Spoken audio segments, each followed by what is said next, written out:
మన భౌతిక శరీరం మనం వదిలేయడానికి కారణంగా కనిపించేటువంటి రోగాలైనటువంటి వాటి కారణం ఏమిటి? అసలు మనలో ఉన్నటువంటి రజస్తమ గుణాల యొక్క సమ్మిశ్రమే, వాటి యొక్క పని. అవి విజృంభిస్తాయి. అదే ఇక్కడ యాదవ వినాశంగా మనకు కనిపిస్తుంది. ఇన్ని జరిగినను జీవుని రూపంలో లోపల ఉన్న వారికి రజస్తమస్సులు అంటావు.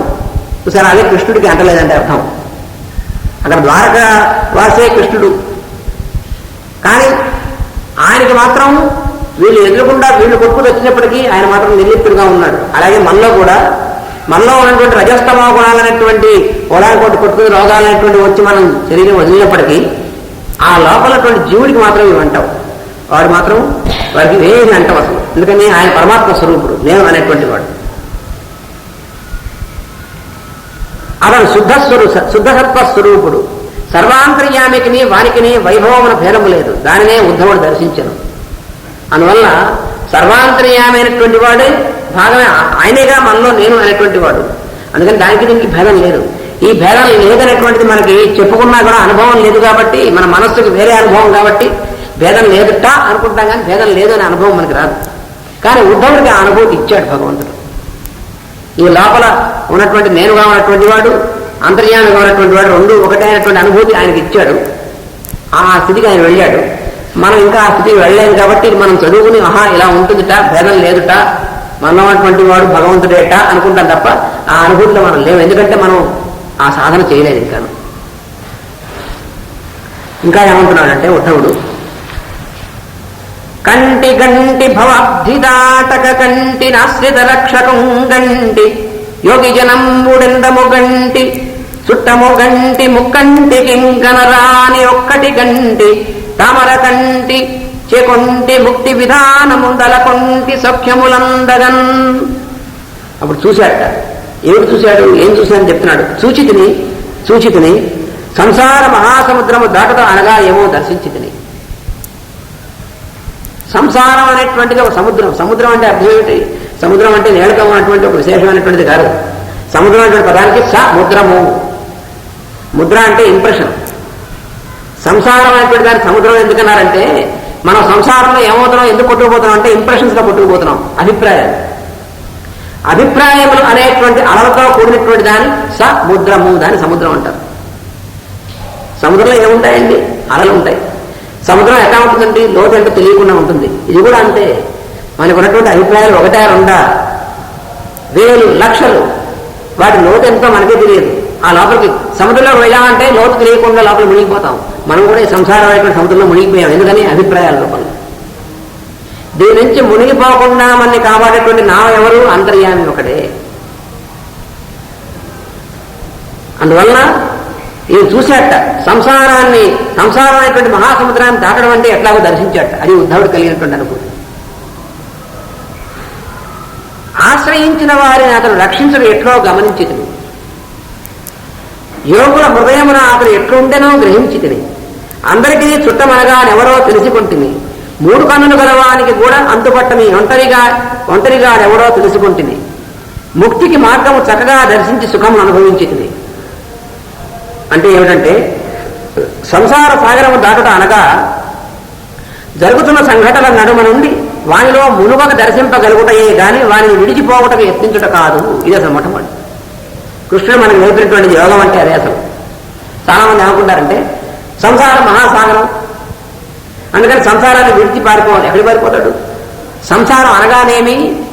మన అభిప్రాయముల పుట్ట. ఇదే సంసారం అంటే కదా. సంసారం అంటే అక్కడ వస్తువు ఉందా ఏమన్నా? భార్యతోనూ పిల్లలతోనూ సంసారం అంటే అర్థం ఏమిటి? ఈమె భార్య, వీళ్ళు పిల్లలు అనేటువంటి అభిప్రాయం వాళ్ళలో ఉందా, మన మనసులో ఉందా? ఈయన భర్త, ఈమె భార్య, వీళ్ళు పిల్లలు, వీళ్ళు చుట్టాలు అనేటువంటి అభిప్రాయం వాళ్ళ మొహాన్ని స్టాంప్ వేసి ఉందా?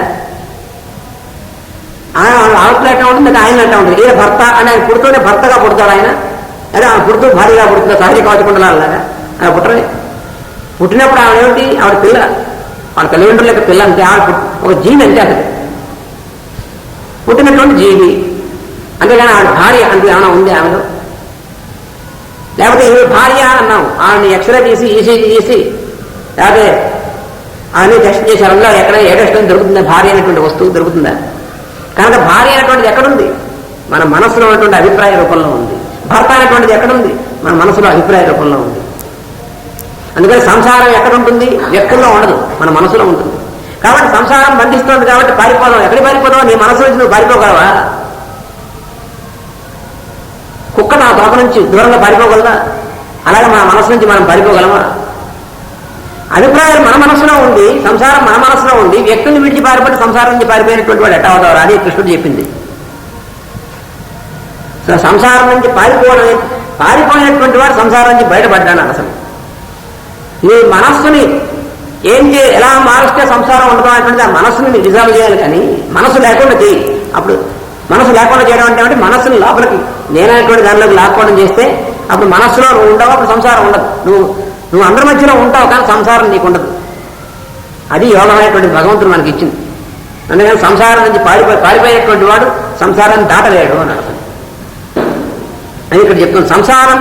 సంసార సాగరము దాటుతా అనగా జరుగుతున్న సంఘటనల నడుమ నుండి వానిలో మునుగక దర్శింపగలుగుతాయే. ఎన్ని సంఘటనలు జరుగుతూ ఉంటాయని మన జీవితంలో బోలెని సంఘటనలు జరుగుతూ ఉంటాయి.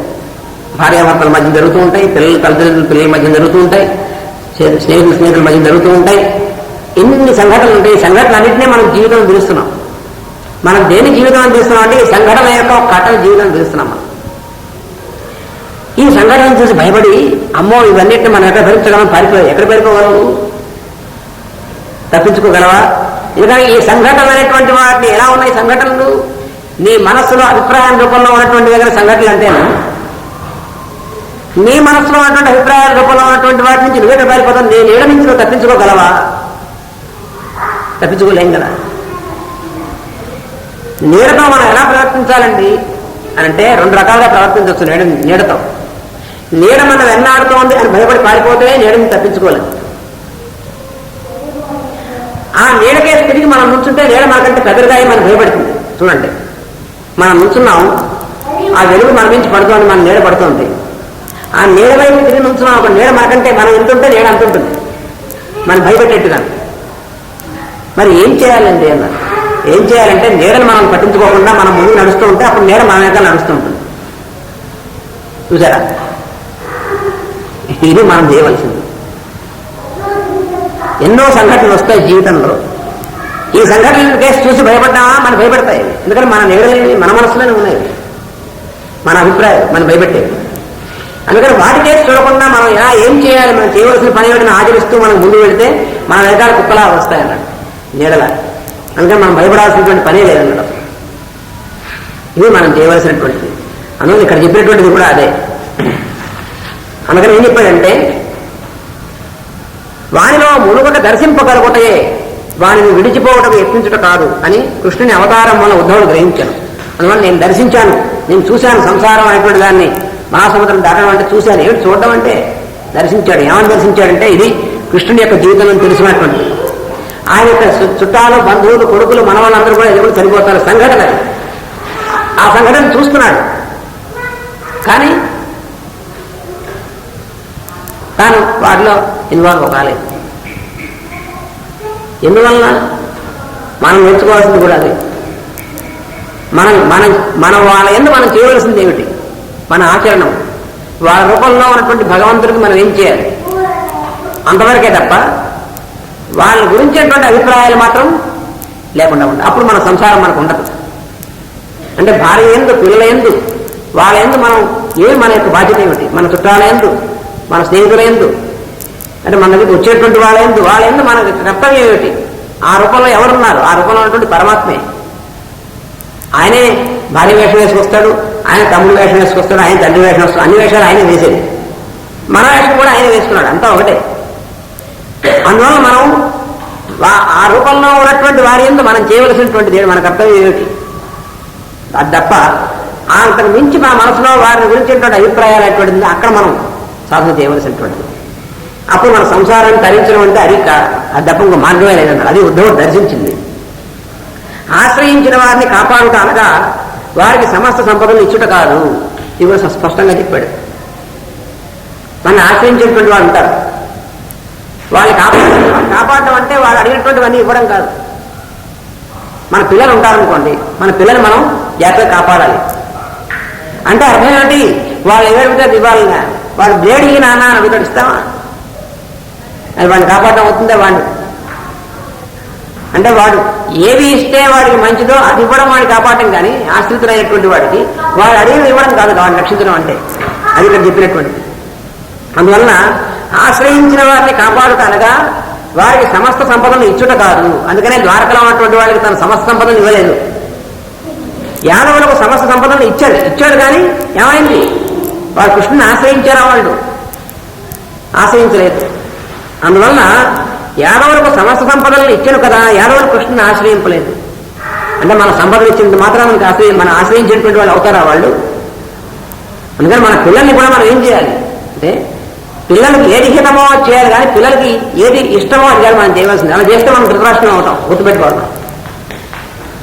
మన మన పిల్లలు ఉంటారు, వాళ్ళకి మనం ఏం చేయాలి, మన కర్తవ్యం ఏమిటి? వాళ్ళు సుఖంగా ఉండాలి, వాళ్ళకి భయం లేకుండా ఉండాలి, వాళ్ళకి ప్రమాదం రాకుండా ఉండాలంటే మనం ఏం చేయాలి? అది చేయాలి. కానీ వాళ్ళకి ఇష్టమైనటువంటిది, వాళ్ళు కోరినటువంటిది మనం చేస్తే ఏమన్నా మనకు ధృతరాష్ట్రం అవుతుంది. ఎందుకంటే మనం చేస్తున్నప్పుడు ప్రేమ కాదు, మనకు ఉన్నటువంటి మమకారం. మమకారం వేరు, ప్రేమ వేరు. ప్రేమ అనేటువంటిది భగవంతుడి లక్షణం, మమకారం అనేటువంటిది ధృతరాష్ట్ర లక్షణం. అంటే మనం భగవంతుడిలా ఉండాలి, మనం ధృతరాష్ట్రంలా ఉండాలి అనేటువంటి మనం జాగ్రత్తగా నిర్ణయించుకోవాలి. ధృతరాష్ట్రంలా ఉంటే ఏమవుతుంది? వాళ్ళ నాశనం మనమే కారణం అవుతాం. మన పిల్లవాడు ఉంటాడు, చిన్నప్పటి నుంచి వాళ్ళలో కొంచెం జేబులో డబ్బులు చెప్పకుండా ఎత్తుకుపోయేటువంటి బుద్ధి ఉన్నటువంటి వాడు ఉంటాడు అనుకోండి. ఉంటే మనం ఏం చేయాలి? వాడిని కట్టుదిట్టంలో పెట్టి జాగ్రత్తగా వాడికి అందకుండా చేయాలి. చేస్తే వాడు పెద్దవాడు ఏదో బాగుంటాడు. లేకపోతే వాడికి ఉన్నటువంటి మమకారం వల్ల, వ్యామోహం వల్ల మా నాయనే ఇంకో 100 రూపాయలు తీసుకొని ఇచ్చామనుకోండి, వాడు పెద్దవాడు అయిన తర్వాత వాడు మన ఇంట్లోనే కాకుండా ఇంకో ఇంట్లో కూడా ఎత్తుకోవడం, ఊళ్ళో ఉన్నటువంటి వాడు అందరి దగ్గర అప్పులు చేయడం, ఆ తర్వాత మన బుర్ర అవుతాడు వాడు పెద్దవాడు అయిన తర్వాత. అప్పుడు ఏడుస్తాం మనం. ఎందుకంటే చిన్నప్పుడు మనం వాళ్ళకి సరిగా ఉన్నటువంటి విధానం నేర్పలేదు. ఎందుకంటే మనం మమకారంతో పెంచామండి, ప్రేమతో కాదు పెంచింది.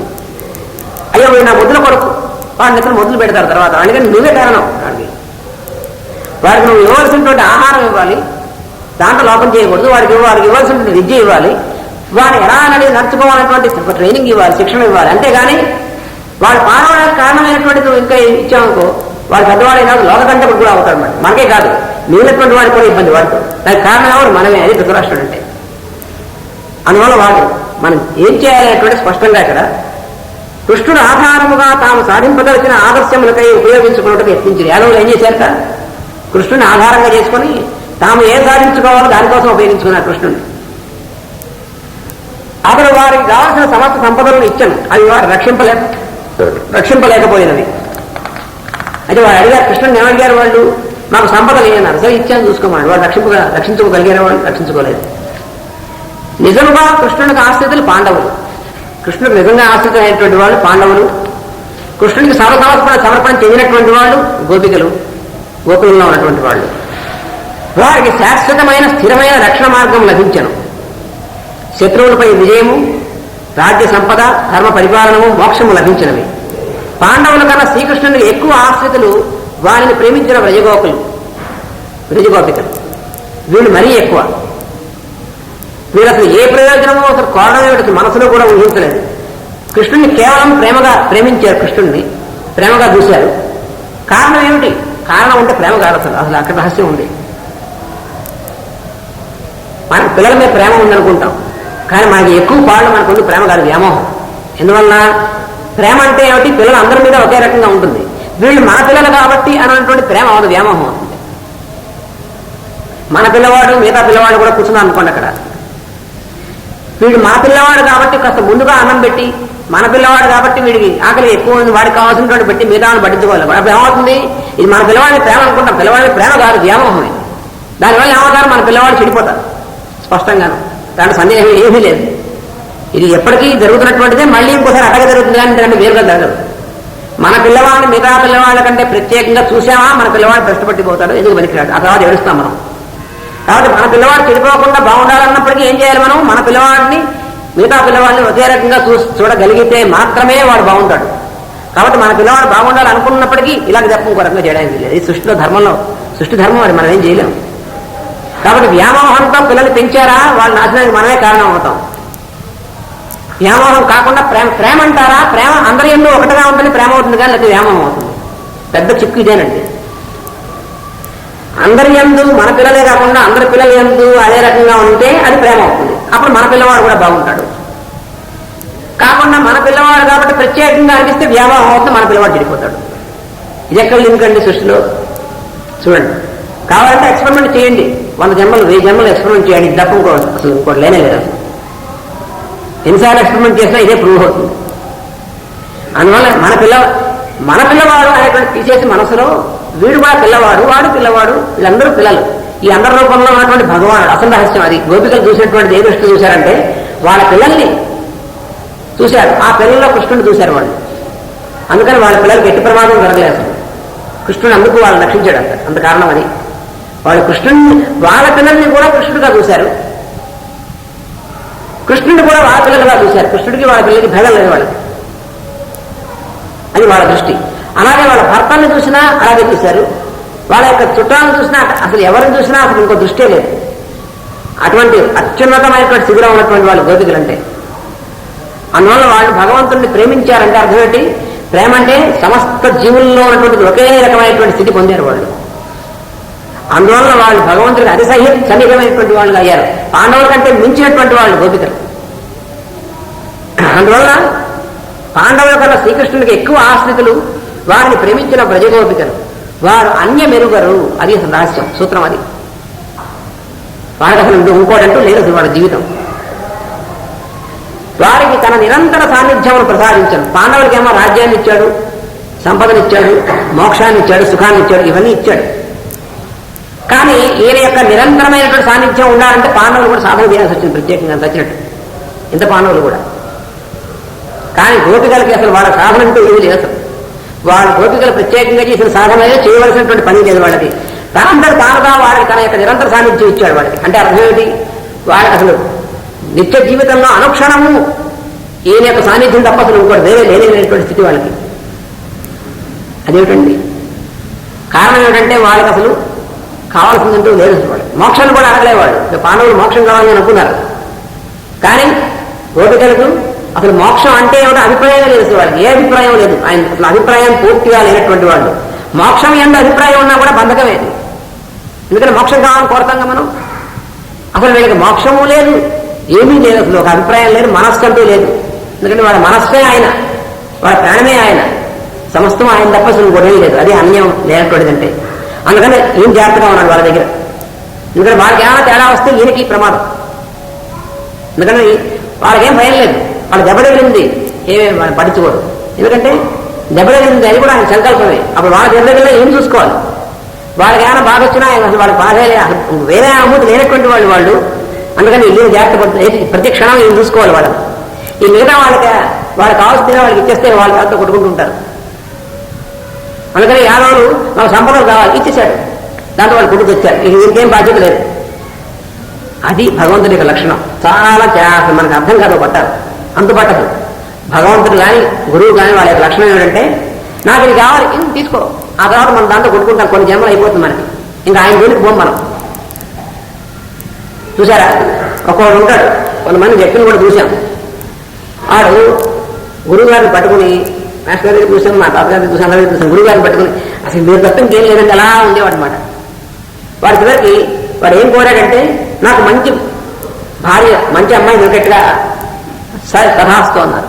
అంతే, వాడికి పెళ్ళయింది. మరి వాడు గురువు గారు అయిపోయింది. వాడు ఈ గురువుగారు హాయిగా ఉన్నాడు, ఎందుకంటే వాడికి మీ దగ్గర రాడు, బాధ లేదు.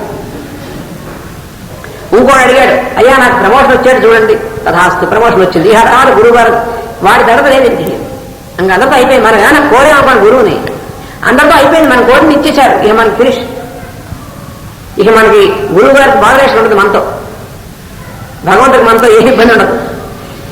వాడు ఏమి కోరకుండా ఉంటాడే, అసలు నిష్కారణంగా భక్తితో ఉంటాడు. ఏమి కోరిక లేకుండా, ఇది కావాలనేటువంటిది లేకుండా, మనసులో కూడా అభిప్రాయం లేకుండా ఉంటాడు. వాడితోనే ఇబ్బంది. భగవంతుడికి ఇబ్బంది అంటే ఏం లేదు. వాడిని ఇప్పుడు మీరు కనిపెట్టి చూస్తూ ఉండాలి, అది వచ్చింది ఇబ్బంది. అయితే భగవంతుడికి ఇబ్బంది లేదు. ఎందుకంటే అలాంటి వాళ్ళు ఆ కొద్ది మందే, ఆ గోపికలు, ఆ ఉద్ధవుడు, ఆ నారదుడు, ఆ వేళని లెక్కబెట్టి వెళ్ళినటువంటి కొద్ది మంది తప్ప మిగతా వాళ్ళందరూ కోరారంటే వాళ్ళు అయిపోయారన్నమాట. అది పెద్ద ఇబ్బంది. నాకు ఆరోగ్యం ఇవ్వు, నాకు డబ్బు ఇవ్వు, ఏం కోరినా సార్ నాకు మోక్షం అన్నారు, వాళ్ళు కూడా అయిపోయారు. ఎందుకని మోక్షం ఇచ్చేసా అన్నాడు ఆయన. ఆ మోక్షం అనేటువంటి అభిప్రాయాలు వాళ్ళు కొట్టుకుంటూ పోయారు. వాళ్ళు అలా కొంతమంది ఋషులు, పెద్ద పెద్ద ఋషులు కూడా అలాగే అయిపోయారు. మోక్షం కావాలని తపస్సు చేశారు, ఇచ్చానన్నాడు. ఏమిటిచ్చాడు? వీళ్ళు దేన్ని మోక్షం అనుకుంటున్నారో దాన్ని వీళ్ళు కోరుకున్నారు, తదాస్తు అన్నాడు. దాంట్లో కొట్టుకున్నారు వీళ్ళు. మళ్ళీ ఏమైంది, కొనాలి మోక్షంలో ఉన్నాం అనుకున్నారు, మళ్ళీ రజస్తమస్సులు వచ్చాయి. మిగతా వాడికంటే నేను గొప్ప తపస్సు అనేటువంటి కాంపిటీషన్ వచ్చింది, రజస్సు వచ్చింది, తమస్సు వచ్చింది, మళ్ళీ కింద పడ్డారు. మళ్ళీ అమ్మో ఆ కింద పడి ఎప్పుడో కొన్ని జన్మలు అయిన తర్వాత అర్రే పడిపోయామని తెలుసుకున్నారు, మళ్ళీ తపస్సు మొదలు పెట్టారు. ఇదే మళ్ళీ సంసారం అంటే. అందుకని ఎప్పుడూ పడకుండా ఉన్నటువంటి వాళ్ళు ఎవరంటే గోపికలు ఒక్కళ్ళే అన్నాడు. అందుకు నారద మహర్షి యథా వ్రజ గోపికాం అని చెప్పింది ఎగ్జాంపుల్. అందుకు కారణం ఎప్పుడు పడలేదు వాళ్ళు, పడరు. ఎందుకనంటే వాళ్ళంటూ వేరే వాళ్ళ మనస్సు ఉందా, వాళ్ళ కోరుకుందా, వాళ్ళు ఏమైనా ఉందా. కానీ మనం అనుకుంటాం గురువు గారిని అడగండి ఇవన్నీ ఎట్లా వస్తాయి, భగవంతుని అడగండి ఎట్లాగా.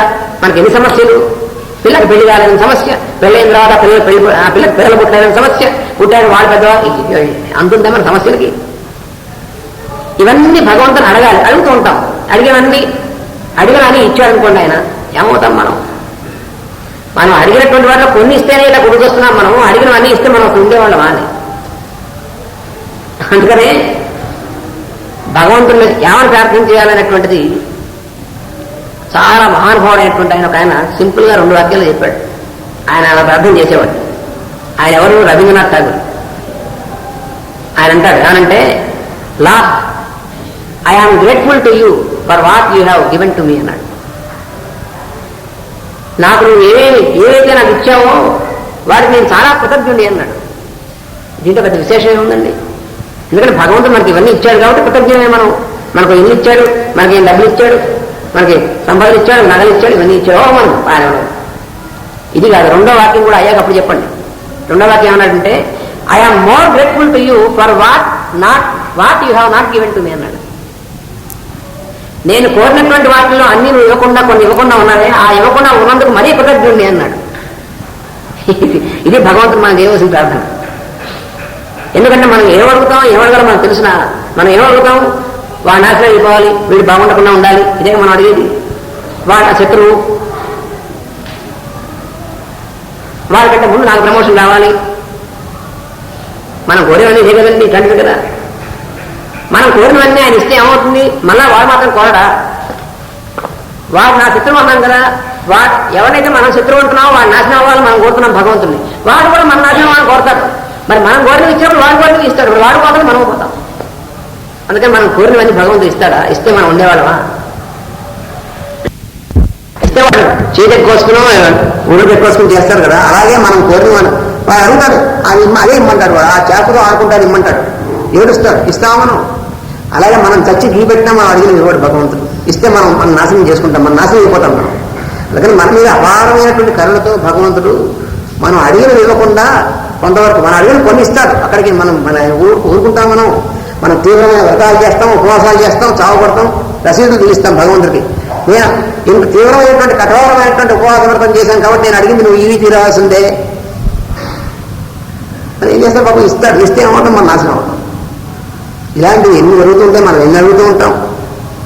అందువల్ల ఏం తెలుసుకోవాలి మనం అంటే, కోరకుండా ఎవడైతే పూర్తిగా ఉండగలడు, ఏమీ కోరకుండా భగవంతుని కానీ గురువుని కానీ ఏమీ కోరకుండా ఎవడుంటాడో వాడి యొక్క బాధ్యత మొత్తం అయింది. కానీ మనకు పట్టాన మనసుకు ఎక్కదు. ఎందుకంటే ఏమో అన్నీ అప్పచెప్పిన తర్వాత మళ్ళీ కొన్ని ఆయన మర్చిపోతే మనకున్నటువంటి సందేహం అది కదండి. ఇంతమంది శిష్యులు ఉన్నారు మాస్టర్ గారికి, ఇంతమంది శిష్యుల్లో మనం ఒకళ్ళం కదా. మన సమస్యలు అన్నీ ఆయనకే వదిలిపెట్టేసాం, ఆయన చూస్తానే వదిలిపెట్టేసాం అనుకోండి, గాలిలో దీపం పెట్టి. ఆయన కూడా మర్చిపోతే ఇది మన అభిప్రాయం. మన పిల్లవాడికి ఉద్యోగం కావాలి, మన పిల్లల పెళ్లి కావాలి, మనకు ఇది కావాలి, మనకి ఇల్లు కావాలి, ఇవన్నీ సమస్యలు అన్నీ ఉన్నాయి కదా. ఈ సమస్యలు అన్నీ గురువు గారికి వదిలిపెట్టేసాం, ఆయన ఏం చేస్తే చేయలేదు. మనం మర్చిపోయారనుకోండి, ఆయన పొరపాటున మర్చిపోయి మన పిల్లవాడికి ఉద్యోగం రాలేదనుకోండి, లేదా మర్చిపోయి మన ఒక పిల్లకి పెళ్ళి ఇంకో పిల్లకి అవ్వలేదనుకోండి, మర్చిపోయారనుకోండి, ఎట్టాగండి. అందుకని ఇంతమంది శిష్యుల మీద ఇంతమంది మీద మనం చిన్న చిన్న పనులే మర్చిపోతున్నాం, ఇంతమంది మీద మర్చిపోవచ్చు గురువు గారు. కాబట్టి కొంత మనం చేసుకుంటూ కొన్ని ఆయన వదిలిపెడదాం, ఇదేం లాభం లేదు. అలా మర్చిపోయేవాడికి ఆయన లఘు అవుతాడు, ఆయన గురువు అవుతాడు. ఆయన మనం మాస్టర్ అని పిలుస్తున్నాం, మనలాంటి వాడే అనుకుంటాం. మర్చిపోతారేమో అని అనుకుంటే అర్థం, సందేహం వచ్చింటే అర్థం ఏమిటి, మనలాంటి వాడే అర్థం అన్నమాట. మనకి పైకి మాస్టర్ అని పిలుస్తున్నాం, లోపల మాత్రం మనలాంటి వాడే అని లోపల అనుకున్నట్టు లెక్క. అందుకని మర్చిపోతాడు అనుకున్నప్పుడు ఆయన గురువు అనుకోకూడదు అసలు. ఆయన చెప్పారా మన ఏమన్నా మన ఆయన మాస్టర్ అనుకోకుండా ఆయన అడిగారా మళ్ళీ నన్ను గురువు అని పిలవమన్నారు ఆయన, మనం పిలుస్తున్నాం. కానీ గురువు అన్నామా పూర్తిగా సమర్పణ చేయాలి, లేదా మనం మన పని మనం చూసుకోవాలి. ఆయన బ్లెస్సింగ్ ఇస్తూ ఉంటారు. అట్లా గురువు దగ్గరికి వెళ్ళిన తర్వాత ఏమని రెండే ఆల్టర్నేటివ్స్ ఒకటి. అయితే పూర్తిగా ఆయన సమర్పించి ఆయన ఏమిస్తే స్వీకరించడానికి సిద్ధంగా ఉండడం ఒకటి, అది చాలా కష్టమైన పని. రెండోది మనం ఏం చేయదలుచుకున్నామో దాన్ని మీ ఆశీర్వచనం కావాలి, తప్పకుండా ఆశీర్విస్తారు ఆయన. మాస్టర్ గారు చూసేవాళ్ళం కదా, చాలా మంది ఎక్కువ మంది వీళ్ళే ఉండేవాళ్ళు. ఇప్పుడు కూడా ఎక్కువ మంది వాళ్ళే. ఇప్పుడైనా మాస్టర్ గారిని అంతే పడుతూ ఉంటాం మనం. మాస్టర్ గారు మేము ఇలా చేయదలుచుకున్నాం, తథాస్తు, మంచిదే ఆయన. అందుకని ఇలా చేయదలుచుకున్నాను బాధ్యత ఎవరికి? మంది, ఎక్కువ మంది.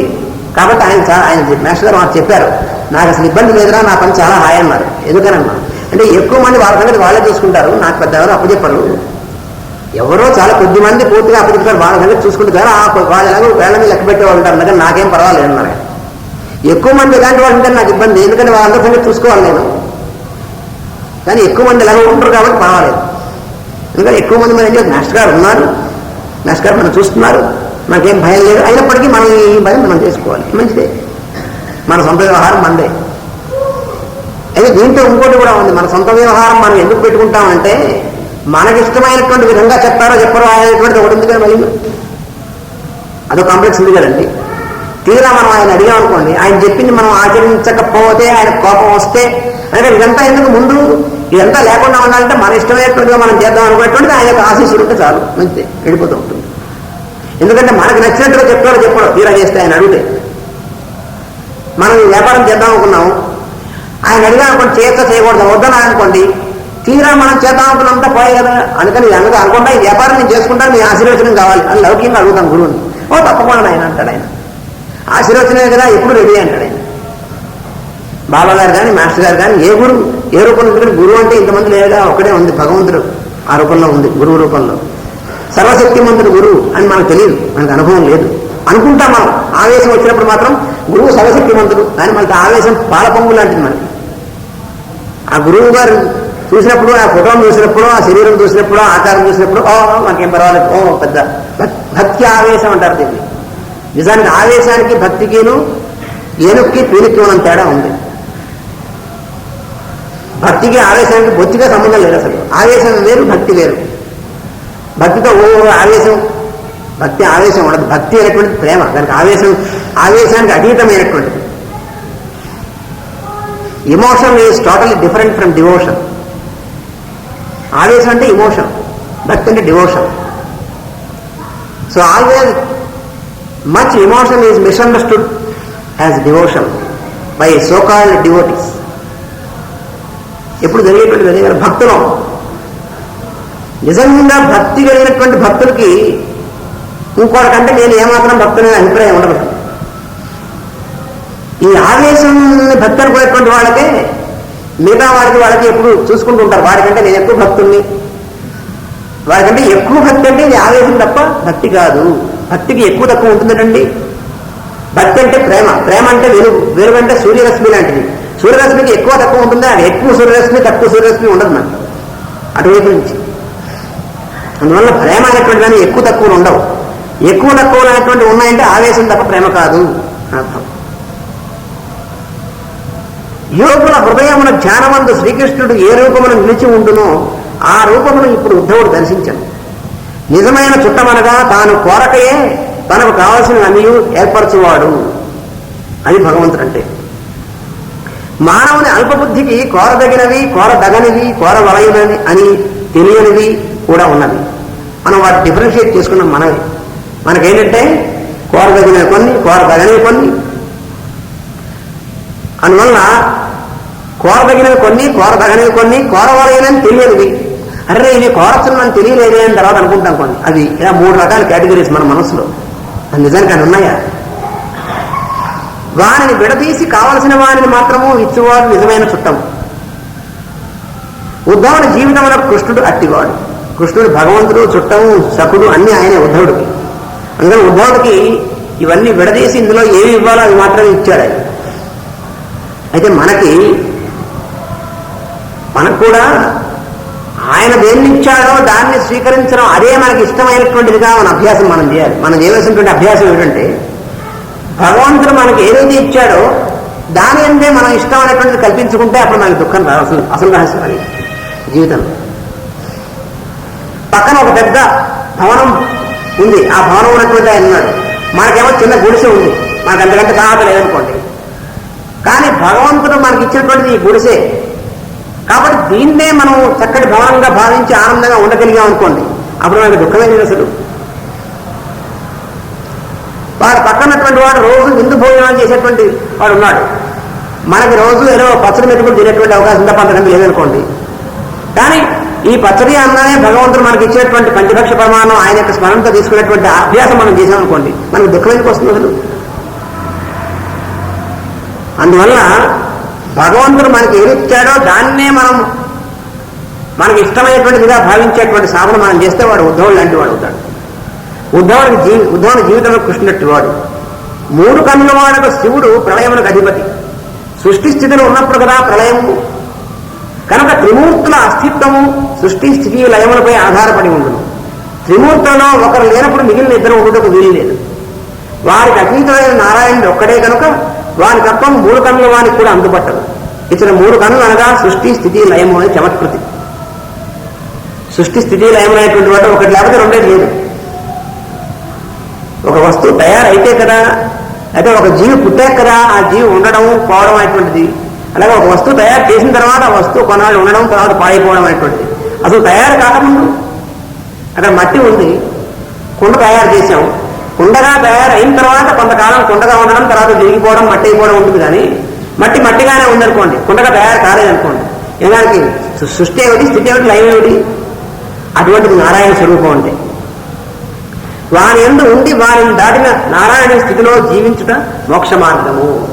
అసలు మోక్షం అంటే అబ్సల్యూట్ మోక్షం అనేటువంటి అసలార్థం ఏమిటంటే ఈ సృష్టి స్థితి లయములైనటువంటి దాటినటువంటి స్థితి ఏదో దాని యందు నిలబడి ఉండడం, అది మోక్షం అంటే.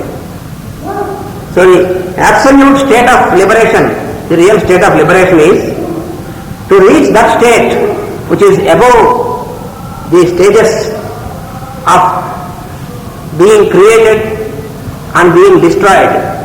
So above this is always the eternal existence. That is what is the real state of liberation. అందువల్ల అసలైనటువంటి ముక్తి అయినటువంటి స్థితి అది మోక్షమైనటువంటిది. ఈ ఉద్ధవుడు ఆ స్థితిలో నిలబడ్డాట. అదే ఈయనంతటి నిలబడ్డా కాదు, ఆయన నిలిపాడు స్వామి. అందువల్ల ఇది ఉద్ధవుడు చెప్పినటువంటిది.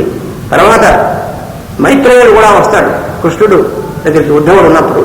ఆ మైత్రేయులు వారు రావడం అనేటువంటిది రేపు చెప్పుకుంటాం. స్వస్తి ప్రజాభ్య పరిపాలయంతాం న్యాయేన మార్గేణ మహిం మనీషా గోబ్రాహ్మణేభ్య శుభమస్తు నిత్యం. లోకా సమస్తా సుఖినో భవంతు. లోకా సమస్తా సుఖినో భవంతు. లోకా సమస్తా సుఖినో భవంతు. ఓం శాంతి శాంతి శాంతి.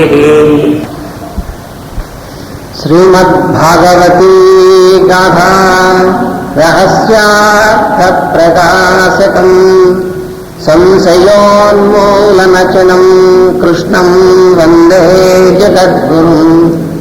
వందే శ్రీరాధికాం దేవీం బృందారణ్యవిహారిణీం యస్యాః కృపాం వినా కోపి న కృష్ణం జ్ఞాతుమర్హతి. పుంజీభూతం ప్రేమ గోపాంగనానాం మూర్తీభూతం భాగధేయం యదూనాం ఏకీభూతం గుప్త విత్తం శ్రుతీనాం శ్యామీభూతం బ్రహ్మ మే సంధత్తాం. వ్యాసం వసిష్ఠనప్తారం శక్తేః పౌత్రమకల్మషం పరాశరాత్మజం వందే శుకతాతం తపోనిధిం.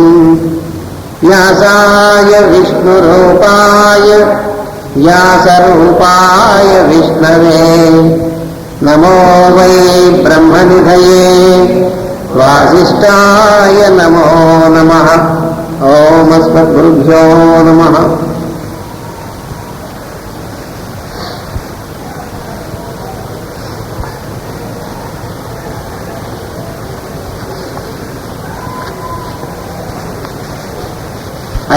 లోకంబునం పరమ భాగవతోత్తముడును మునిజన సత్తముండును ద్వైపాయన సఖుండును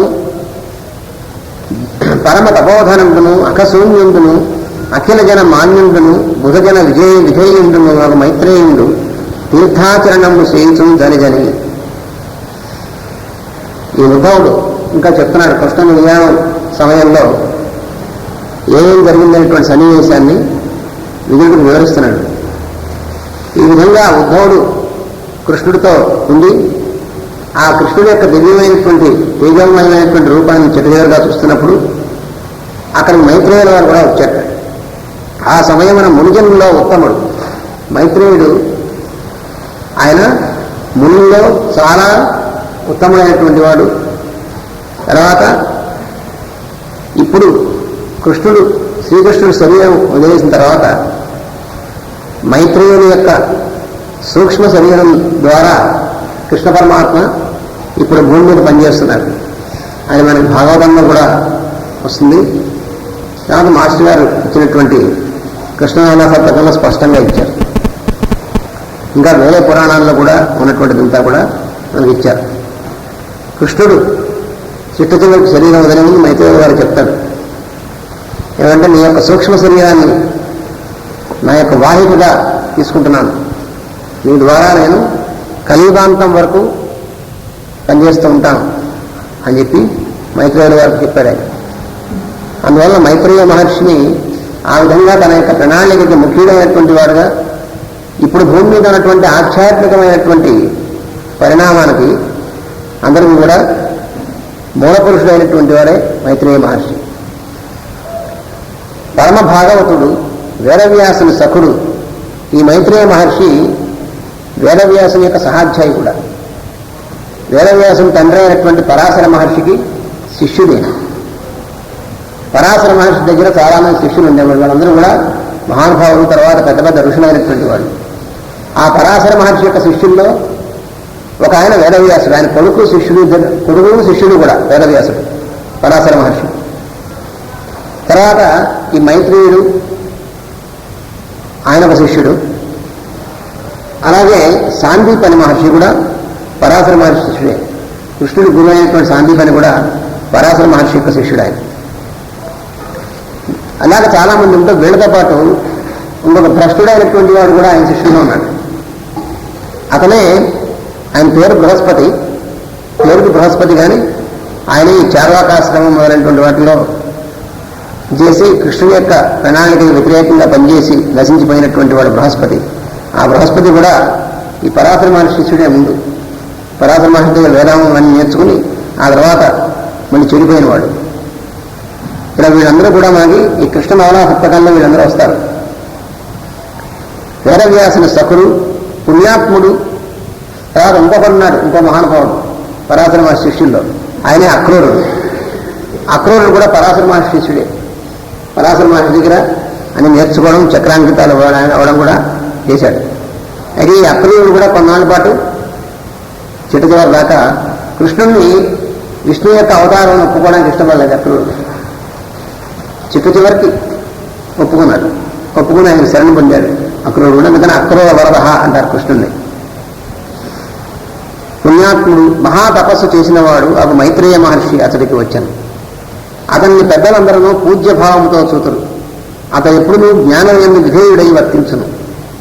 ఎందువల్ల మహాత్ముడయ్యాడైన మైత్రేయ మహర్షి నిజానికి మహాతపస్సు చేసినటువంటి ఆయన. ఎన్నో యుగాల నుంచి ఎంతో తపస్సు చేసి ఈ స్థితిని పొందాడు ఆయన. అంతేకాదు ఆయన జ్ఞానం ఎందు విధేయుడై ఉంటాడు. అదొకటి ముఖ్యమైనటువంటి లక్షణం ఉన్నది.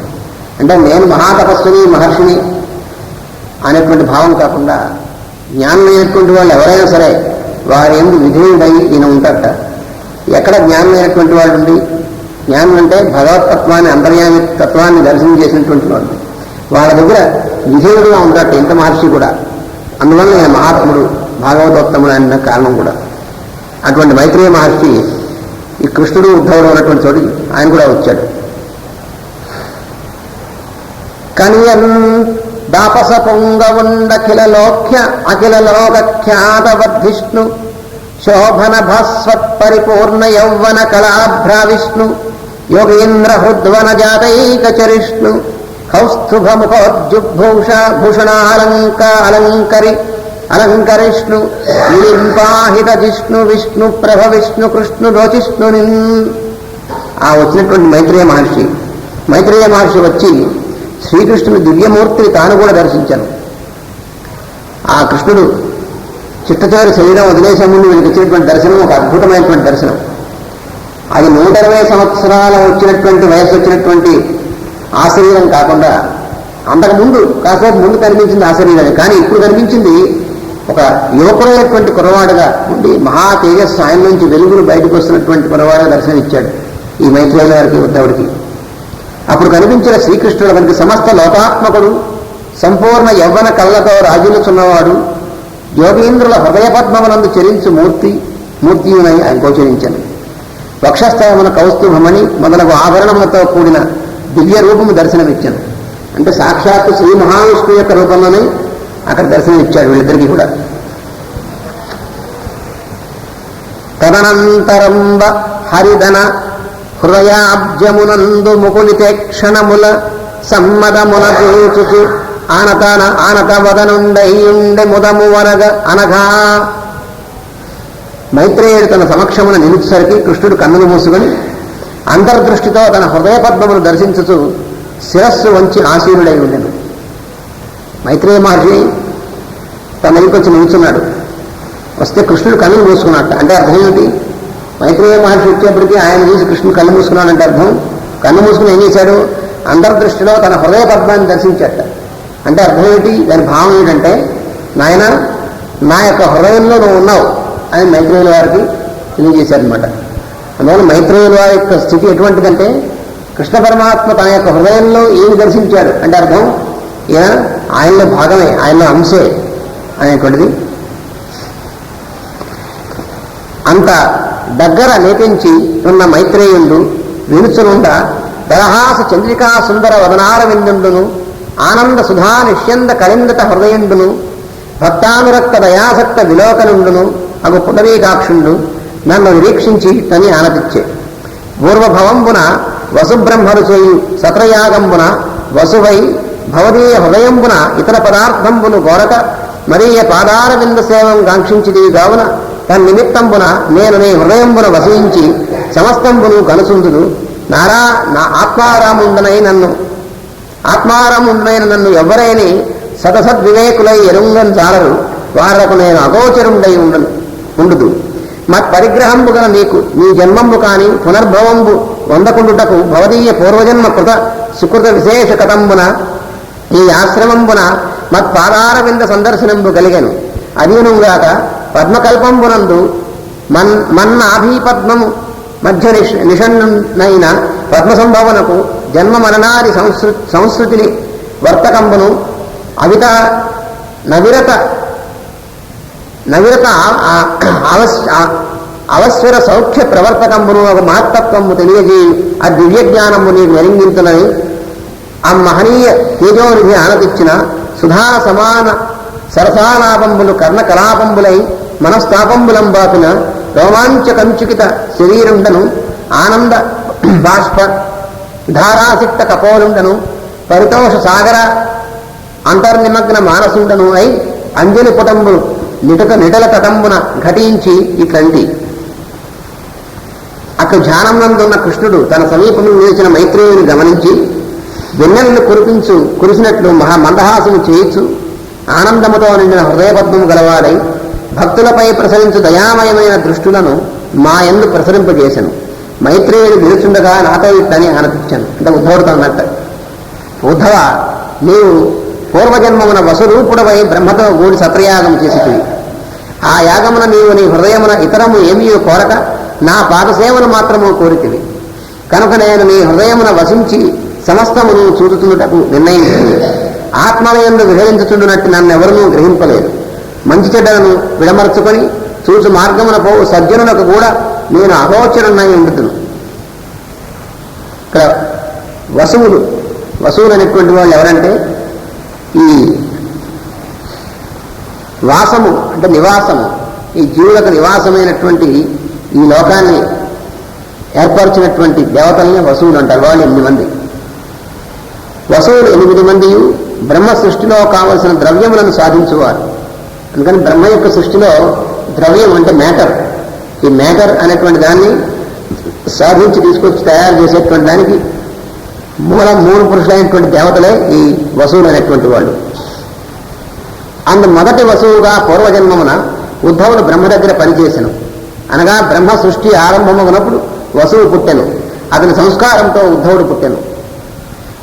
వసువుగా ఉన్నప్పుడు ఉద్ధవుడు అన్యమును గూర్చి తలపక విష్ణువునే తలచెను. అనగా ఆ జీవుడు ఉత్పత్తి అగునప్పుడు పూర్వకర్మల దుష్ట సంస్కారములు లేకుండాకే భగవంతుని భావనలోనే ఉండిపోయాను. ఇది ఇతరం ఎరగకుండా నాయందు పూర్తిగా మనస్సు ఉండడం అంటే అర్థం. అది నేను నీ హృదయమున వసించి సమస్తము గనుచుందును అను మాటకు అర్థమేమనగా, ఉద్ధవుడు లోకమును చూచినప్పుడు భగవంతుని దృష్టియే గాని తన దృష్టిని ప్రత్యేకముగా ఏమీ లేదు. అది ఉద్ధవుడు యొక్క దృష్టి. ఉద్ధవుడు అంత తిరుగుతూ ఉండేవాడు. ఎవరిని చూసినా తన లోపల తన హృదయంలో ఉన్నటువంటి పరమాత్మే ఆ జీవుల రూపంలో ఉన్నటువంటి వాడుగా దర్శించేవాడు. కానీ వాడు జీవులని కానీ వాళ్ళు వేరే బలాలను కానీ అసలు ఆ దృష్టి వేరే దృష్టి లేదు ఉద్ధవుడికి. అందువల్ల నీ హృదయంలో నేను ఉంటానని చెప్పాడు స్వామి. నేను నీ హృదయంలో వసించి సమస్తమును గనుసుందు అన్నాడు. అంటే అర్థం, హృదయంలో అంతర్యామిగా ఉన్నటువంటి వాడిని నేనే సమస్తమును చూస్తున్నానంటే నువ్వు నీ యొక్క దృష్టి అంటూ వేరే లేదు అని అర్థం. నేను భావం ఆ కారణమున శ్రీకృష్ణుడు ప్రస్తుతం శరీరము విడిచిన వెనుక కూడా